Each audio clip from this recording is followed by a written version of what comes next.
ne peut pas exister en soi-même. Si on existe, c'est qu'on est situé quelque part. On ne peut que exister entre l'espace et le temps. Alors, Dieu qui vient de nulle part, de quelque chose qui n'existe pas, il crée un espace qui est le ciel, il crée une terre qui a cette forme. La question qui reste à poser est la suivante. Le ciel, où est-il? La terre, nous la touchons, mais le ciel, où est-il? Lorsqu'on pose cette question aux plus intelligents, aux théologiens de notre époque, ils vous montreraient la voûte qui est au-dessus de leur tête. Donc les nuages, c'est ça le ciel. Or, le ciel, c'est un espace où est contenu des planètes, des systèmes solaires, des constellations, des galaxies. Donc le ciel, la notion du ciel est très large. Aujourd'hui, la science est en train de nous démontrer qu'il y a beaucoup de galaxies, des milliers de galaxies dans notre ciel, dans notre cosmos. Est-ce qu'il a créé la totalité des galaxies ou est-ce qu'il a créé que notre système solaire ou que notre galaxie? Maintenant, face à cette réalité que nous sommes en train de découvrir aujourd'hui, c'est maintenant là où ta question, on peut le poser. Est-ce que Dieu a créé rien que la terre et le ciel, eux, ils ont tendance à montrer la voûte qui est au-dessus de leur tête, ou bien il a créé aussi des galaxies?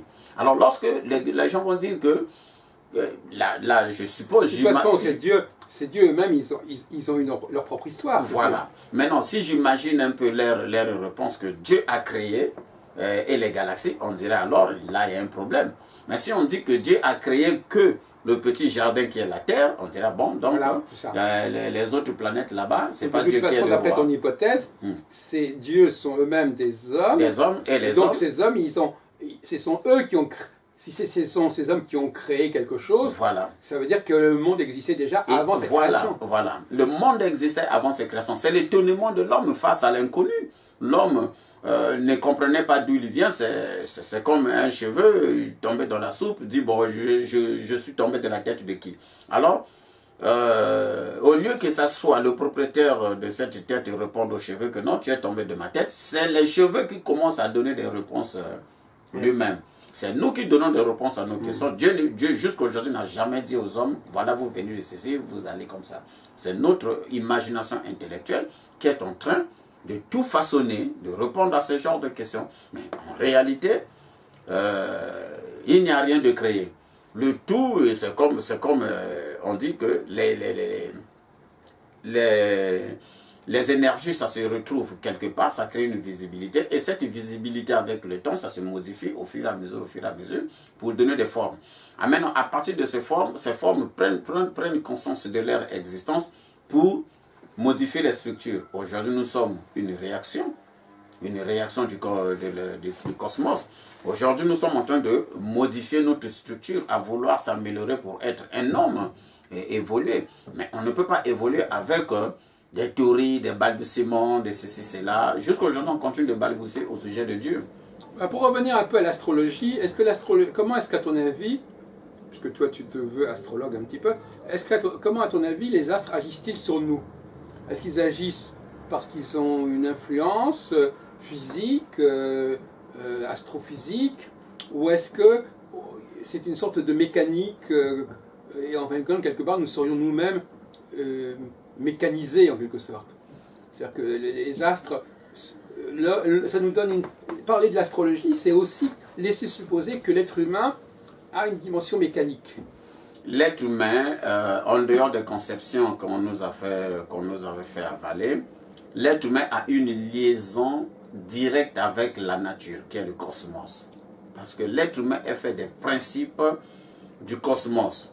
C'est comme dans un œuf. L'œuf à l'intérieur, c'est de l'eau, c'est avec son noyau, mais avec le temps, le plasma de l'œuf et le noyau qui est au milieu, ça va donner un poussin. Donc, on ne voit pas l'eau, le liquide qui est dans l'œuf, mais on voit le poussin.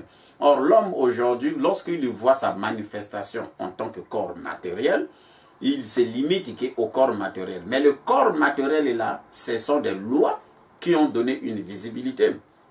L'astrologie est en train de jouer sur ces lois. Sur ces lois. La lune a un rôle à jouer sur nous parce qu'en matière, en matière cosmogonique, le temps n'existe plus. je peux avoir une réaction directe avec la planète Mars, mais je suis ici sur la Terre. Je ne me rends pas sur la planète Mars, mais la planète Mars est en train de jouer un rôle sur moi. C'est comme aujourd'hui on est en train de voir ça avec les téléphones.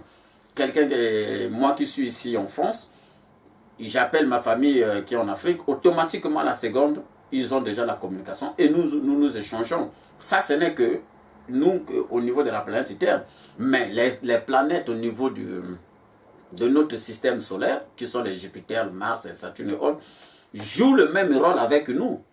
On est en train d'avoir des échanges de communication. Maintenant, l'homme de la Terre, étant donné qu'il n'est pas ouvert à l'espace, il croit que bon, c'est de la magie, c'est de ceci, c'est de cela. On ne refuse à personne d'avoir son jugement. Mais on veut que la personne s'efforce à comprendre que le cosmos, la galaxie, nous influence parce que nous sommes dans une galaxie. Nous sommes les énergies de cette galaxie. Nous sommes constitués des micro-solaires, des systèmes solaires. Donc, lorsque le grand corps réagit là-bas, c'est nous qui subissons les conséquences. Regardez un peu, je vais expliquer ça calmement. Le corps humain fait des milliards de microbes. Je peux dire des centaines de milliers de microbes.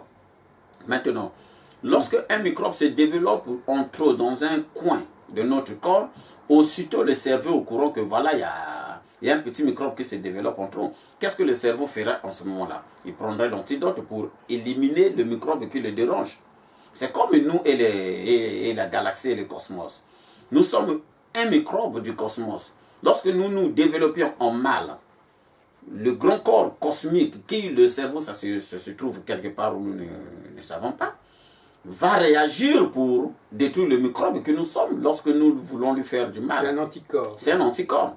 Alors, c'est le système immunitaire. Voilà. Alors, nous qui sommes liés au cosmos, à la nature, on dit que non, l'astrologie, c'est un truc comme ça, c'est de l'imagination. Voilà, oui. Non, l'astrologie joue un rôle de plus. Il joue un grand rôle. Lorsque nous dormons, ça joue un rôle pendant notre sommeil. Parce que dans mon livre, j'ai dit tout le monde se dédouble. Mais comment se dédouble? Comment s'appelle ton livre? Le revers de la grande pyramide. Comment on se dédouble? On se dédouble parce qu'on obéit aux lois du cosmos en ce moment-là. Même lorsque l'avion décolle, la voiture roule, ça obéit aux lois de la pesanteur. Qu'est-ce que tu appelles se dédoubler? C'est dédoubler, donc quitter son corps. C'est pas évident ça pour tout le monde. Oui, tout le monde se dédouble, mais il y a les gens, les maîtres se dédoublent dans la conscience pendant ce temps, d'autres se dédoublent dans le subconscient. Mais pour se dédoubler, il faut respecter les lois de la pesanteur. Quand ton corps quitte, ton corps spirituel quitte le corps physique, il y a des lois spirituelles, il y a un certain ordre que tu dois respecter. Le corps astral. Voilà. Voilà, le corps astral, en quelque sorte. Mais non, si tu ne respectes pas l'ordre là, tu ne peux pas te dédoubler. On voit les jeux, il y a certaines personnes dans ces exercices, au moment où ils voulaient se dédoubler, il y a eu un petit quoi qui s'est présenté, tac, la personne n'a pas pu se dédoubler, et il y a eu un retour au niveau du cerveau, son cerveau. C'est pour cela qu'on dit que pour se dédoubler, il faut avoir un environnement calme, qui est... et que les conditions sont remplies par rapport à la méditation que vous voulez faire. Donc, je pense que l'astrologie, le mot peut apparaître magique, comme chez certains, parce que chez certains, lorsqu'on entend par magie, ça devient un truc un peu bizarre avec des trucs qu'eux-mêmes ils imaginent. Magie, c'est tout simplement ce qui nous échappe. Ce qui nous échappe, cela ne veut pas dire, bon, c'est le monde de ceci. Non, c'est ce qui échappe à notre entendement. C'est un peu de tout dans notre éducation. C'est ça ce qu'on appelle magie. Donc, moi, pour répondre à la question, je dis que l'homme a une liaison parfaite avec les astres. Alors, revenons à une question à laquelle tu n'as pas répondu ou tu n'as pas voulu répondre. C'est qu'est-ce qui distingue les hommes des femmes? Il n'y a pas une distinction. La femme et l'homme, ça se complète. Oui, mais alors justement, est-ce que tu as des clés pour comprendre en quoi ça se complète? Bien. Je répondrai par rapport aux arbres. L'arbre n'a pas besoin d'un autre corps pour se multiplier.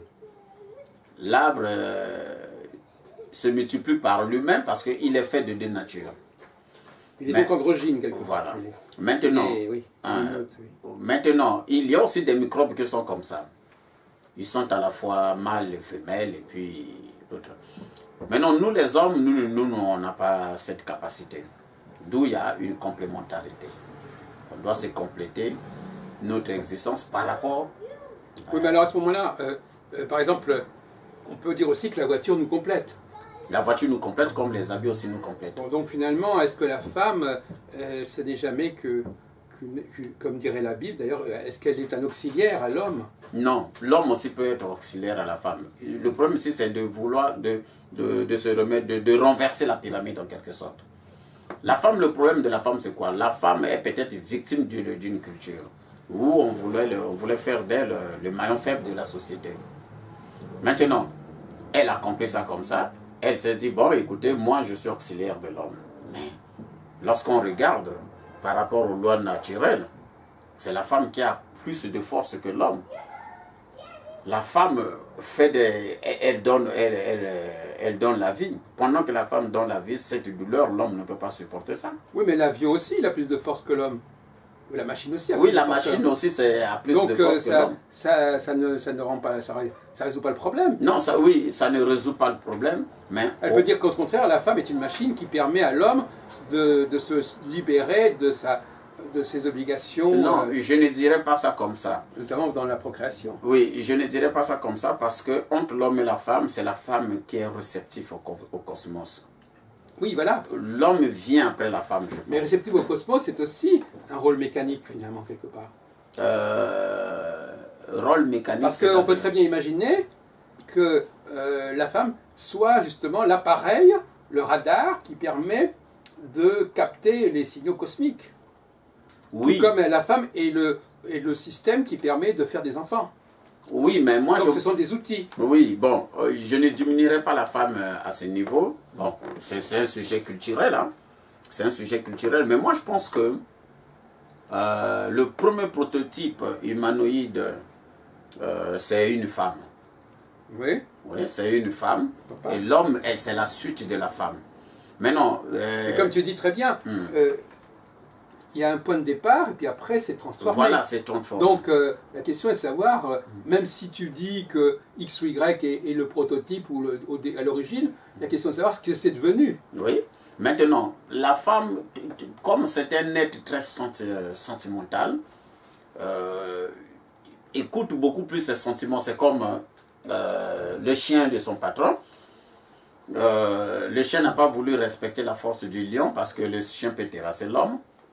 Mais le chien, en voulant servir l'homme, devient inférieur à l'homme. Oui. Mais le lion n'a pas voulu servir l'homme, Oui. et le lion attaque l'homme. Donc, la femme, je pense que la femme est bien dans son rôle de femme lorsqu'elle obéit à l'homme. Voilà, c'est ça. Parce que lorsque la femme lorsqu'elle sert l'homme. Voilà. Lorsque la femme n'obéit... Elle libère l'homme quelque part. Voilà. Lorsque la femme n'obéit plus à l'homme, je pense que c'est le désordre. On est en train de voir ça ici avec la société occidentale. Voilà, donc tu penses que les musulmans, ils ont parfois plus raison sur ce point-là que les chrétiens. Oui, la femme aujourd'hui, on ne peut pas donner à la femme de commandement. Toi, tu es d'origine... Je suis africain. Et de quelle religion? Je suis athée. Tu appartiens à une famille musulmane ou catholique ou chrétienne? Non, je n'ai pas de religion. J'ai créé un mouvement spirituel qui s'appelle MELU, Mouvement Lumière Universelle. C'est pour essayer un peu d'éclairer les hommes de leur histoire. Je dirais que... Mais ta famille, elle est de quoi? Ma famille est chrétienne. Toute ma famille est chrétienne. D'où ton prénom qui est chrétien. Voilà. Toute ma Parce famille. que les musulmans ont des prénoms arabes. Voilà. Toute ma famille est chrétienne. Et au Congo, c'est normal ou c'est la plupart des gens sont chrétiens? Les chrétiens sont majoritaires au Congo. Les musulmans, c'est à peine 20 à 25%. C'est quand même pas mal, c'est une personne sur 4 quand même. Voilà. Mais plus qu'en France. Maintenant, moi, j'ai choisi la voie du milieu. C'est de ne pas être un croyant, et de ne pas aussi être en retard. Donc, j'ai cherché à lier un peu l'utile et l'agréable, de comprendre un peu le cosmos, comment ça évolue.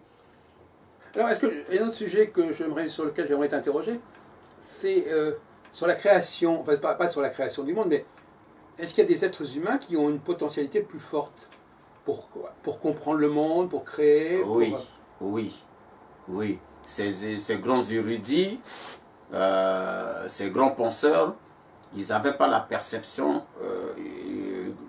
que le commun de mortels, Voilà. que tout le monde. Je prends l'exemple, par exemple, de Léonard de Vinci, Ouais. qui dans son époque commençait à faire des exploits que l'homme qui était là n'arrivait pas à comprendre. Même l'Église catholique l'a condamné. On prend des gens tels que les Galilées, Ah oui. qu'à son époque, on ne pensait pas à créer des lunettes, mais lui, il arrive avec des outils rudimentaires à créer une lunette pour voir le mouvement. Oui, il a appliqué la lunette à l'observation du ciel. Voilà. Mais autrement, on l'utilisait pour autre chose. Voilà, pour autre chose. Aujourd'hui, on prend l'homme qui a dit que la Terre n'était pas plate, la Terre était ronde. Oui, c'est Copernic. Il tourne, oui. Le soleil tourne, la Terre tourne autour du soleil. Tourne autour du soleil. C'est le passage du géocentrisme à l'héliocentrisme. Voilà. Donc, on est en train de voir que les érudits, les grands penseurs ont lutté contre le temps par rapport au niveau de l'homme qui était à son époque. Excusez-moi, je ne crée pas une polémique. Pour les chrétiens de l'Église catholique, la Terre a commencé à tourner en 1997. Lorsque le pape a reconnu que non, les premiers savants qui ont dit que la Terre tournait avaient raison, la Terre tournait. Parce que jusqu'alors, ils ne comprenaient pas ça. Ils pensaient que la Terre était plate, donc si vous allez aux abords, vous tombez. Mais aujourd'hui, l'homme a compris que la Terre n'est pas plate et partout où vous irez, tout est... Enfin, les chrétiens n'ont pas attendu le pape pour savoir ce qu'il en était. Bon, les scientifiques, bien sûr, mais les chrétiens n'ont pas partagé cet argument. Enfin, je veux dire, il y avait quand même très peu de gens qui le croyaient. Mais ils ne l'ont pas remis en cause. Oui. Parce que les premiers sont morts, mais Alors excuse-moi, je rebondis sur cette question. Apparemment, les femmes sont moins douées pour jouer ce rôle de guide de l'humanité, de créateur, de chercheur. Oui. Ils ont laissé moins de traces et elles Oui. sont moins marquantes. Oui. Quand on va à des concerts de musique, par exemple, il n'y a presque jamais de musique féminine, ou même en philosophie, il y a très peu de femmes. Est-ce que tu comprends ça? Malheureusement, c'est ce qu'on remarque chez les femmes. Ils ne font jamais le premier pas. Les femmes sont restées dans leur nature de femme, de réception. Parce que ce qui dit femme veut dire recevoir. Ouais. Or, si on peut faire de sorte que les femmes aussi quittent leur nature de réception, ce n'est pas assez égal aux hommes, bien sûr. Prennent un peu la nature de la reine mère, celui d'organiser, ça peut arranger. La nature de la femme jusqu'à aujourd'hui n'a rien fait évoluer, excusez-moi le terme est rien. On veut voir un peu ce maillon faible aujourd'hui devenir aussi un maillon fort. Rares sont des femmes qui disent des choses, mais parmi les penseurs, parmi les érudits, on n'a pas vu des penseurs. Ou alors elles répètent des choses que les autres ont dit. Voilà, il n'y a vraiment pas eu une femme. Darwin n'est pas une femme. Donc, même celui qui a commencé à écrire la Bible, ce n'est pas une femme. Celui qui a créé l'islam, ce n'est pas une femme. Donc, est-ce que tu as parlé avec les femmes de ces problèmes-là? Non, pas encore. Est-ce que tu leur as dit comment vous situez, vous, dans ce monde où il y a tellement peu de femmes? Est-ce qu'il y a des femmes qui sont capables de dire des choses lucides sur ce sujet? Ou est-ce qu'elles sont toutes dans une sorte de blocage? Bon, il y a une seule, non, deux. Il y en a eu deux. Une ici en France avec Jeanne d'Arc et l'autre en Afrique avec Chimpavita. Celles-là, quand même, ils ont voulu faire quelque chose, mais les autres femmes aujourd'hui sont restées à l'état oui, mais la question qui m'a posée, c'est qu'est-ce que disent les femmes aujourd'hui sur ce sujet? Il n'y a rien, jusqu'alors. Elles ne sont pas elles reconnaissent cette situation ou elles la nient? La femme aujourd'hui ne sait pas dans quelle situation elle se trouve. Voilà, c'est ça. Si ce n'est pas servir. Elle ne connaît pas son... C'est ça, elle ne sait pas où elle en est. Non, la femme ne connaît pas là où elle est. Oui. Donc, même lui rappeler sa situation, je pense que ça serait une peine perdue. Elle va te traiter de misogyne voilà. ou de... Ça serait une peine perdue. Là, on a même des difficultés. Hier, j'étais avec une sœur Ouais. où je l'ai... Après qu'elle m'ait expliqué sa situation, je lui ai dit, écoute, rentre chez toi, vis ta vie convenablement comme tu le sens, ne sois pas arrêté, comme ça, comme ça. Mais elle n'a pas compris le message que je voulais lui transmettre, je pense. Je pense que les femmes, c'est des gens... Des êtres. oui, c'est des êtres qui veulent se plaindre, qui ne veulent pas donner. Donc, quelque part, elles ont un effet déstabilisant pour la société. Voilà, trop négatif. Elles sont dangereuses par certains côtés. Parce qu'elles veulent créer du désordre. Enfin, je veux dire, Bon, pas le désordre, en croyant mieux faire, c'est là que nous commettons des erreurs. Mais la femme ne pense pas qu'elle crée du désordre. Mais ce qu'elle fait, c'est pour créer le désordre. Mais elle-même, elle est ignorante que je suis en train de créer un désordre. Voilà. Donc elles ne sont pas conscientes, elles ne sont pas lucides non. de ce qu'elles font, ou même qu'elles soient manipulées par certains. Mais c'est ça même le mot qu'on semble un peu oublier de prononcer, manipuler. La femme, c'est quoi? La femme, n'importe qui, aujourd'hui, avec de belles paroles, peut convaincre une femme. C'est pour cela que donner le pouvoir à une femme, c'est de conduire des milliers d'hommes à la catastrophe. Par exemple, tu ne voudrais pas que Mme Clinton soit élue à la présidence de la République aux États-Unis, par exemple? Bon, Mme Clinton a un penchant. Aujourd'hui, si elle est élue présidente de la République, tu sais, diriger un État comme les États-Unis d'Amérique, il faut avoir vraiment des muscles. Alors, dire que Mme Clinton ne sera pas... Quel même nom que toi? Oui. Hillary. Oui. Donc, dire que elle ne sera pas capable de diriger les États-Unis d'Amérique, ça serait peut-être un jugement trop pressé, parce qu'elle n'a pas